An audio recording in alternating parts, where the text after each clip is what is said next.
Dünya bütün güzelliği ve əzəmətiyle bir gün ölecek. Güneş ve ulduzlar bütün parlaqlıqlarıyla sönecek. Dağlar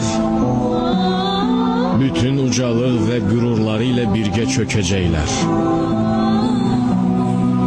Deryaların suyu tutkunlaşarak qaynayacaq. Meşələrin yaşıllıqları od kürəsinə atılmış dəmir kimi yanıb qızaracaq.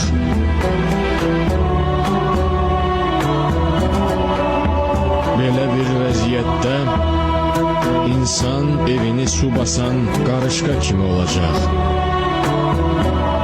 və özünü itirmiş halda o tərəf bu tərəfə qaçacaq.